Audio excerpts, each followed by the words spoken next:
नमस्कार बच्चों, कक्षा 10 में आपका हार्दिक अभिनंदन है। आज मैं आशा रानी आपको संस्कृत किस तरह से पढ़ाई जाती है, कैसे समझी जाती है, इसको पूरा डिटेल में बताऊंगी। बोर्ड परीक्षा में आपको किस प्रकार से प्रश्न आएंगे, वही प्रश्न मैं आपसे बार बार पूछूंगी और किसी भी तरीके से आपके नंबर नहीं कटेंगे, इसकी पूरी गारंटी लूँगी।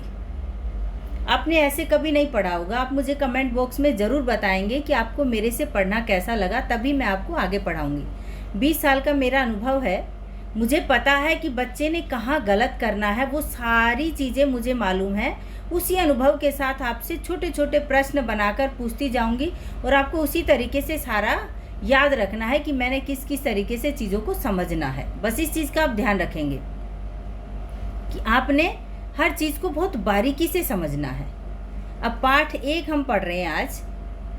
देखिए किस तरह से शब्दों को अलग किया जाएगा, उसमें क्या संधि समास होगा, क्या प्रत्यय होगा, कहाँ क्रिया होगी, क्रियापद कौन सी, सारे नियम सीखेंगे। इसका केवल अनुवाद, हिंदी अनुवाद आपने याद कर लिया या सीख लिया, समझ लिया, उससे आपको नंबर नहीं मिलेंगे, क्योंकि हिंदी अनुवाद तो लिखना ही नहीं आएगा। तो समझेंगे कैसे, ये देखिए। दुर्वहम अत्र जीवितम जातम प्रकृति रेव शरणम शुचि पर्यावरणम। पाठ का नाम ही है शुचि पर्यावरणम। शुचि पर्यावरणम अर्थात शुद्ध पर्यावरण। पर्यावरण किसे कहते हैं? परितः आवरणम पर्यावरणम। पर्यावरणम कीदृशम सात शुचि सात। हमारा पर्यावरण कैसा हो, शुद्ध होना चाहिए। इस पर आधारित ये पाठ है। दुर्वहम अत्र जीवितम जातम। अब एक कवि कह लें या एक बच्चा कह लें, वो क्या कह रहा है कि यहाँ का जो वातावरण है वो कैसा हो गया है, बहुत ही दूषित हो गया है। दूषित वातावरण होने के कारण यहाँ पर हमसे कुछ भी सहन नहीं हो रहा है। तो ये सारी बातें यहाँ पर पढ़ाई जाएंगी। तो दुर्वहम अत्र जीवितम जातम। जीवितम कठिनम जातम। जीवितम कीदृशम जातम? कठिनम जातम। अत्र जीवनम कीदृशम जातम? कठिनम जातम। दुर्वहम और अत्र में यहाँ पर 2 शब्द है ना, पहले उनको सीखेंगे कि क्या है यहाँ पर दुर्वहम।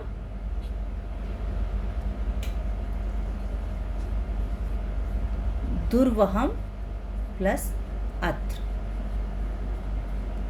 अब दुर्वहम का अर्थ हुआ कठिनम। क्या अर्थ हुआ? कठिनम। अत्र जीवनम कीदृशम जातम? कठिनम जातम। समझ में आया आपको? प्रश्न क्या आएगा? अत्र जीवनम कीदृशम जातम कठिनम जातम। जीवितम का अर्थ क्या है? जीवनम। प्रकृति रेव शरणम। अब इसमें यहां तक आप अन्वय कर सकते हैं। अत्र नंबर 1 पे आ जाएगा अत्र। जीवितम नंबर 2। दुर्वहम कठिनम जातम।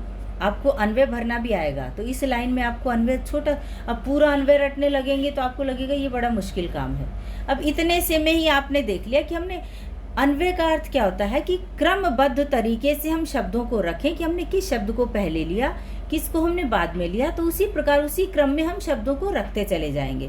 तो अत्र जीवनम दुर्वहम जातम। प्रकृति रेव शरणम। प्रकृति रेव। अब यहाँ पर देखिए क्या है, यहाँ पर फिर संधि आई है हमारे पास, तो हम क्या करेंगे? प्रकृति ही। प्रकृति ही प्लस एव। प्रकृति ही एव शरणम। प्रकृति ही हमारी शरण है। अब देखिए ये र है, र पे एक ही मात्रा है। मैंने यहाँ पर र को क्या किया? विसर्ग किए। इसका मतलब जहाँ विसर्गों में परिवर्तन होता है ना, वो विसर्ग संधि होती है। मैं जब अलग से आपको संधि पढ़ाऊंगी तो आपको बहुत ज़्यादा डिटेल बताऊंगी, वो सारे नियमों को एक साथ बताऊंगी। लेकिन यहाँ जब पाठ पढ़ाऊंगी ना, तो वहाँ पर जो भी नियम आ जाएगा उसको फिर से बोलूँगी, उतना ही बार मैं आपको समझाती जाऊँगी, क्योंकि बार बार नियम को आप मेरे से सुनते जाएंगे, समझते जाएंगे, तो इसलिए आपका नंबर कहीं नहीं कटने वाला है। अब यहाँ पर विसर्ग संधि है, विसर्ग को र हो जाता है। अब विसर्ग को र कब हो जाता है? विसर्ग से पहले यदि अ और आ को छोड़कर कोई स्वर आए। अब विसर्ग से पहले यहाँ पर त के बाद ई है। अगर हम त का वर्ण विच्छेद करें, त प्लस ई ऐसे ही होगा ना, ती लिखने के लिए हम ये वर्ण विच्छेद करेंगे, तो त से पहले क्या है? ई है, यानी त का अंतिम स्वर इसमें क्या है? ई। तो विसर्ग से पहले यहाँ क्या है, ई है, तो अ भी नहीं है और आ भी नहीं है। अ ओ आ को छोड़कर, अ और आ को छोड़कर अन्य कोई भी स्वर अगर हो विसर्ग से पहले, अब यहाँ पर विसर्ग है ना, ऐसे ही हम इसको लिखेंगे तिही। विसर्ग से पहले अ और आ को छोड़कर अन्य कोई स्वर अगर आ जाए और विसर्ग के बाद क्या आ जाए, विसर्ग के बाद कोई भी स्वर आ जाए, या वर्ग का तीसरा चौथा पांचवा अक्षर आ जाए, या य र ल व यह ये वर्ण आ जाए, तो वहां पर क्या हो जाएगा, विसर्ग को र हो जाएगा। तो यहाँ पर कौन सी शर्त आई, विसर्ग से पहले अ भी नहीं था, आ भी नहीं था और विसर्ग के बाद स्वर था ये ए, इसलिए यहाँ विसर्ग को र हो गया। तो प्रकृति ही एव, अब ये मैं इसलिए आपको एक्सप्लेन कर रही हूँ कि ये ही आपकी परीक्षा में भी आएगा। विसर्ग संधि आपके पाठ्यक्रम का हिस्सा है। जो चीज़ें आपके पाठ्यक्रम का हिस्सा होंगी वहाँ पर, अब ये नियम अगर आपको यही समझ में आ गया तो सारे नियम एक साथ नहीं सीखने पड़ेंगे। ये विसर्ग संधि का एक नियम बता दिया मैंने कि विसर्ग से पहले अ और आ नहीं है, कोई अन्य स्वर है और विसर्ग के बाद ये सारी शर्तें हैं, तो वहाँ विसर्ग को र हो जाता है। प्रकृति एव शरणम, प्रकृति ही शरण है कि जीवन यहाँ कठिन हो गया है तो हमें ऐसी कठिन परिस्थितियों में किसकी शरण लेनी चाहिए, प्रकृति की शरण लेनी चाहिए। प्रकृति ही हमारी शरण है। शुचि पर्यावरणम, शुद्ध पर्यावरण हो कि हमारे इस राष्ट्र का, हमारे इस देश का, इन महानगरों का शुद्ध पर्यावरण हो, इस पर ये ध्यान केंद्रित करवाया जा रहा है। अब पहली लाइन का अन्वय देखिए, यहाँ तक हमने किया।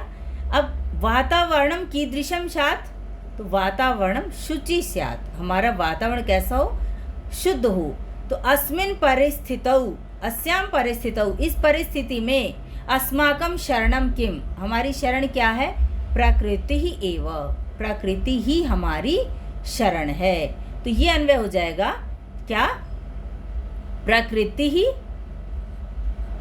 एव शरणम शुचि पर्यावरणम, ये सीधा सब में आएगी ये बात कि हमारा वातावरण शुद्ध हो। महानगर मध्य, महानगर मध्य चलदनिशम कालायस चक्रम, अब बता रहे हैं क्या कि महानगरों के बीच में, महानगरों के बीच में क्या हो रहा है, कालायस चक्रम अनिशम चलत। अब देखिए यहाँ पर महानगर मध्य में ना आपको समास आएगा, कक्षा 10 में आपके पास समास भी आएंगे। समास किसे कहते हैं, जिसमें दो या दो से अधिक शब्दों का मेल हो और कोई अर्थ छुपा हुआ हो, वहाँ पर समास कहते हैं। अब देखिए यहाँ महानगर और मध्य दो शब्द हैं, एक साथ जोड़ दिए तो ये किसी अर्थ के माध्यम से जुड़े हैं। महानगरों के मध्य में, अब के को हमने यहाँ काट दिया, जब काट दिया तो समास हो गया और जब हमने के लगा दिया तो विग्रह हो गया। ये तो हुई हिंदी की बात। अब इसी का हम ट्रांसलेट कर लेते हैं, संस्कृत अनुवाद कर लेते हैं। तो महानगरों के, अब एक महानगर की बात नहीं हो रही, सारे महानगरों में है, तो महानगर में षष्ठी बहुवचन लगा देंगे। तो महानगराणाम मध्य, महानगर मध्य किम अस्ति, महानगर मध्य कालायस चक्रम अनिशम चलत। तो ये समास देखिए, मैं हर चीज़ नहीं लिखूंगी क्योंकि स्पेस कम है मेरे पास, तो मैं जो भी बोल रही हूँ ना, अभी मैंने समास बोला तो आप मेरे पास ना कॉपी पेन लेकर के बैठेंगे, आपको कॉपी पेन के साथ ही यहाँ पर लिखना है और आपको समझ आ जाएगा कि मैंने कोई भी चीज़ छोड़नी नहीं है। जो मैडम ने आज बताया है वो मेरी ना तो हाथ से निकलेगा और ना कानों से निकलेगा। फिर देखिए आपको कितना मजा आएगा। महानगरों के मध्य में, तो महानगराणाम मध्य कालायस चक्रम, काला आयस कहते हैं लोहा और चक्रम कहते हैं चक्र यानी पहिया, काला लोहे का चक्र। चलदानिशम, चलदानिशम को पढ़ लेंगे, चलत प्लस अनिशम। अनिशम किसको कहा, दिन रात। अनिशम क्या है, दिन रात। चलत चलते हुए, चल धातु से क्षत्रिय प्रत्यय में बनता है चलत। पुल्लिंग में आपने रूप पढ़े होंगे, चलन चलन्तौ चलन्तः, चलन्तम चलन्तौ चलतः, जैसे गच्छन गच्छन्तौ गच्छन्तः, गच्छन्तम गच्छन्तौ गच्छतः। तो ऐसे चलत यहाँ नपुंसक लिंग शब्द था, अनिशम तो उसी का विशेषण था, तो ये नपुंसक लिंग शब्द आ गया चलत। चल धातु क्षत्रिय प्रत्यय, क्षत्रिय प्रत्यय का अर्थ हम क्यों लाते हैं, कोई काम ऐसा हो जिसमें हमें अर्थ चाहिए करते हुए, कोई काम होते हुए अगर कोई दूसरा काम हो रहा है तो वहाँ क्षत्रिय प्रत्यय आता है। तो चलत अनिशम, अनिशम चलत, दिन रात चलते हुए क्या कर रहा है। अब ये देखिए अगली लाइन पर हम आएंगे, महानगर मध्य। अगर हम इसके अन्वय की बात करें तो हम अन्वय कर लेते हैं साथ साथ। महानगर मध्ये कालायस्य चक्रम अनिशम चलत, चलते हुए, मनः शोषयत, मन को सुखाते हुए, तनुः पेशयत, शरीर को पीसते हुए, सदा वक्रम भ्रमति। ये कालायस चक्रम, ये काला लोहे का चक्र क्या है? सदा वक्रम भ्रमति, टेढ़ा मेढ़ा चलता ही रहता है। ये क्या करता? हमेशा टेढ़ा मेढ़ा चलता है। तो सदा वक्रम भ्रमति, क्या करते हुए? मन को सुखाते हुए, तनुः पेशयत, शरीर को पीसते हुए, सदा वक्रम भ्रमति। अब देखिए इसका अन्वय पहले कर लेते हैं। यहाँ पर मनः, मन को, शोषयत, पीसते हुए, सुखाते हुए, तनुः, शरीर को, पेशयत, पीसते हुए, सदा 16 नंबर पे, वक्रम, टेढ़ा मेढ़ा, भ्रमति, चलता है।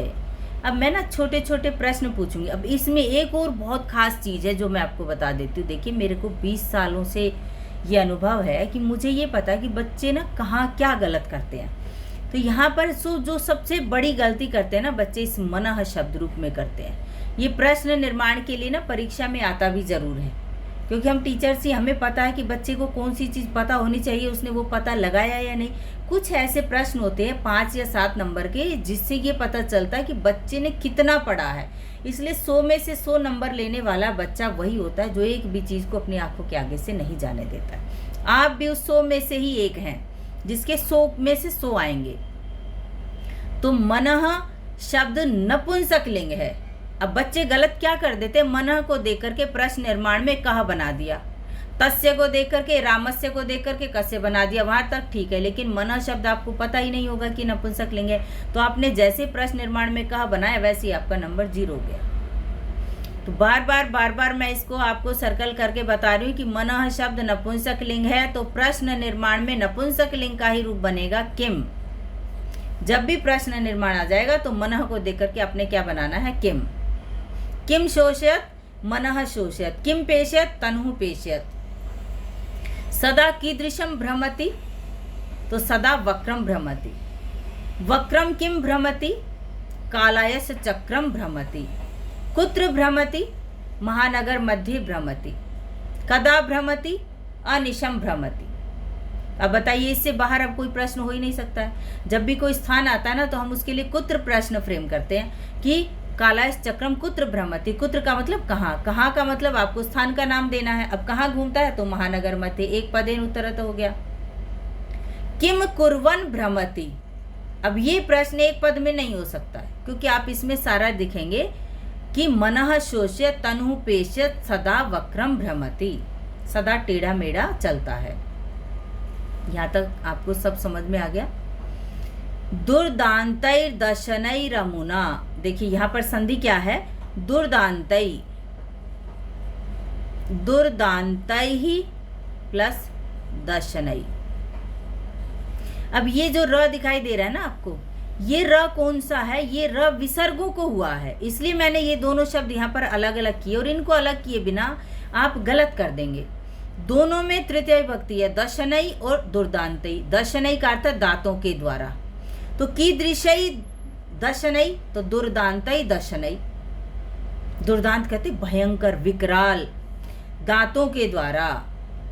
क्या? अमुना। अमुना मतलब इसके द्वारा। इसके द्वारा किसके द्वारा? इस कालायस चक्रेण, इस काले लोहे के पहिए के भयंकर दांतों के द्वारा। इसमें भी द्वारा और इसमें भी, इसके द्वारा भी, इसके क्या है? दांत है, और उन दांतों के द्वारा। जनग्रसनम नैव स्यात्। जनग्रसनम, जनग्रसन कहते लोगों का ग्रसन, यानी लोगों के जीवन को ये समाप्त ना कर दे।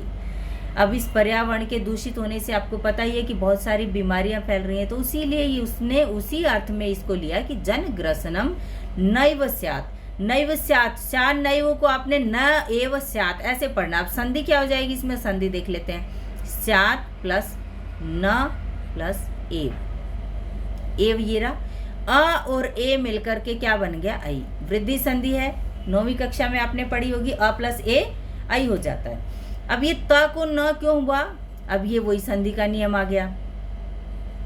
वर्ग के पहले अक्षर के बाद यदि उत्तर पद में किसी भी वर्ग का 5वां अक्षर आ जाए, पहले के बाद यदि 5वां आ जाए तो पहले को भी 5वां हो जाता है। उस नियम के अनुसार यहाँ पर पहले को त थ द ध न ही हो गया, क्योंकि यहाँ उत्तर पद में वर्ग का 5वां अक्षर आ गया तो पहले को भी 5वां हो गया।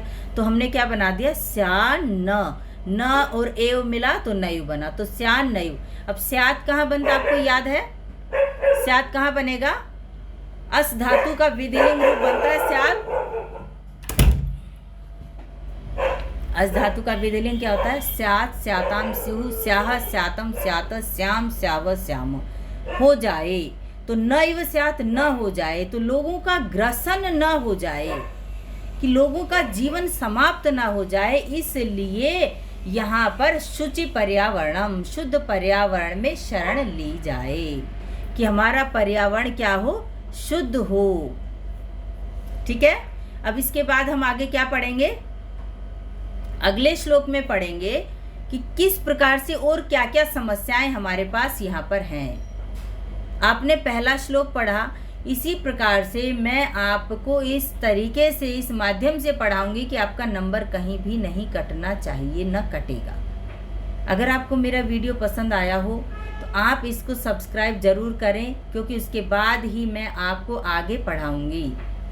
नंबर नहीं कटेगा इसकी गारंटी, और आपको मेरे से पढ़ के बहुत मज़ा आएगा, ये भी मैं जानती हूँ, क्योंकि मैं आपको इस पूरे की ना पूरा चीर फाड़ कर दूंगी, इसमें कुछ नहीं छोड़ूंगी जो आपको समझने में मुश्किल हो। इस तरीके से आप पाठ पढ़ेंगे।